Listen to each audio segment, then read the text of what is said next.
नमो नारायण। राधे राधे। श्रीमद् भगवद गीता के 7वें अध्याय के 20वें श्लोक में जो ज्ञान विज्ञान योग का विषय है, भगवान अर्जुन से कहते हैं कि हे अर्जुन, कामैस्तैस्तैर्हृत ज्ञाना प्रपद्यन्तेऽन्य देवता तम तम नियममास्थाय प्रकृत्या नियता स्वया।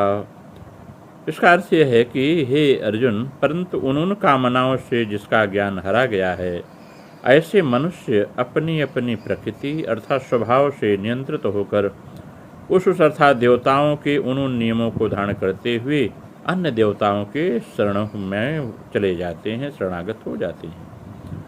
कामस्तैस्तैर्हृत ज्ञाना, उन अर्थात इस लोक के और परलोक के भोगों की कामना से जिसका ज्ञान ढक गया है, आच्छादित हो गया है, उसका अर्थ यह है कि परमात्मा की प्राप्ति के लिए जो विवेक युक्त मनुष्य शरीर मिला है, उस शरीर में आकर परमात्मा की प्राप्ति न करके वे अपनी कामनाओं की पूर्ति करने में लग जाते हैं।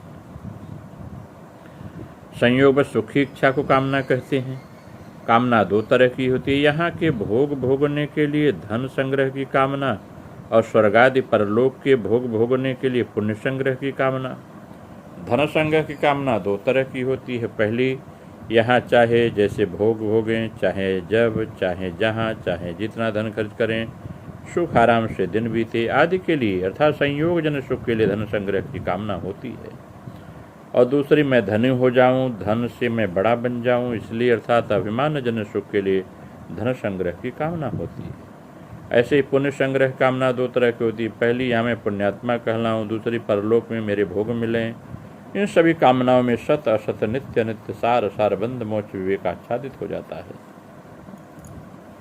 विवेक आच्छादित होने पर वे नहीं समझ पाते कि जिन पदार्थों की हर कामना कर रहे हैं, ये पदार्थ हमारे साथ कब तक रहेंगे, हम उन पदार्थों के साथ कब तक रहेंगे।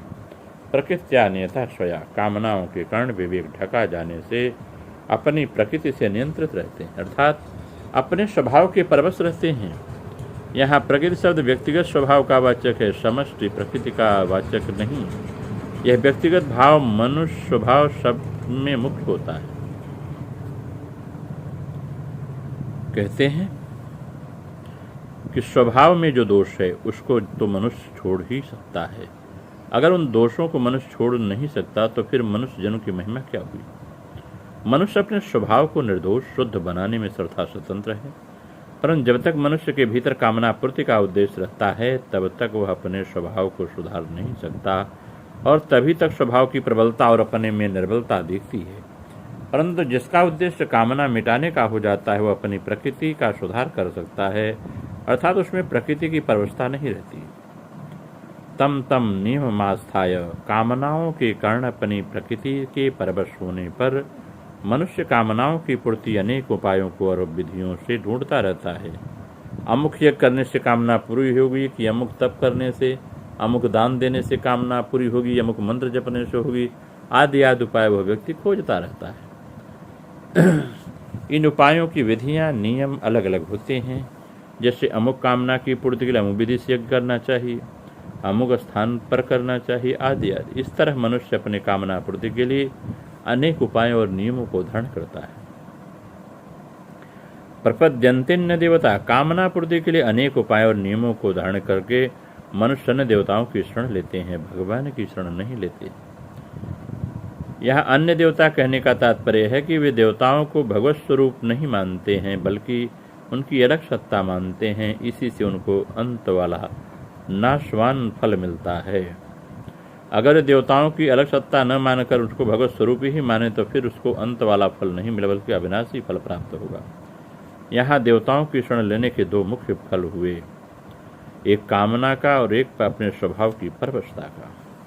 भगवान के अर्थार्थी और अर्थ भक्त में जो कामनाएं हैं, वही कामनाएं कि मनुष्य में भी हैं। दोनों में फर्क यह है कि अर्थार्थी और अर्थ भक्त की कामना की मुख्यता नहीं है, बल्कि भगवान की मुख्यता है, परंतु मनुष्यों में कामना की मुख्यता है।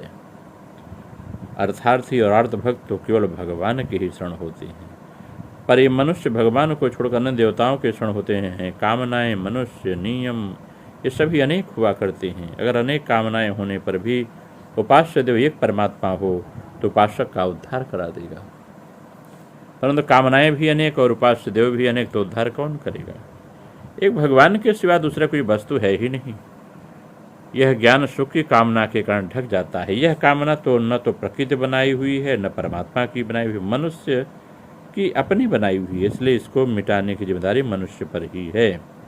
कहने का अर्थ यह है कि यह ज्ञान नष्ट नहीं हुआ है, बल्कि कामना के कारण हारा गया है। इसी की चर्चा भगवान ने की है। अगर इसका हम क्रिया योग के माध्यम से व्याख्या करें तो बात बड़ी स्पष्ट हो जाती है। क्रिया योग के माध्यम से कि पूर्वाभ्यास के अनुसार जो संस्कार उत्पन्न होते हैं वही जीव की प्रकृति है। उसी प्रकृति के वशीभूत होकर कामादि के द्वारा जिसका विवेक ज्ञान हरा जाता है, वे अन्य देवता की उपासना करते हैं, आत्मदेव की उपासना नहीं करते। वे जड़ प्रकृति का अनुसरण करके काम लोभ आदि के वशीभूत होते हैं और तत्त कामोपयोग की सामग्री के लिए व्रत नियम आदि का पालन करते हैं। आज्ञा चक्र को भेद किए बिना परमात्म तत्व में कोई नहीं पहुंच सकता। जो लोग स्थूल देह और मन बुद्धि अहंकार अष्ट बहिर्मुखी प्रकृतियों के वश में हैं, उनको बारंबार जन्म मरण के वशीभूत होना पड़ता है।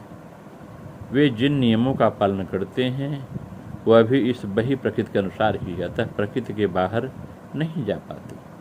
जो अपरा है, जब तक आप उसके बाहर नहीं जाएंगे, परा में प्रवेश नहीं करते, तब तक जीव का उद्धार नहीं होता। नमो नारायण। राधे राधे।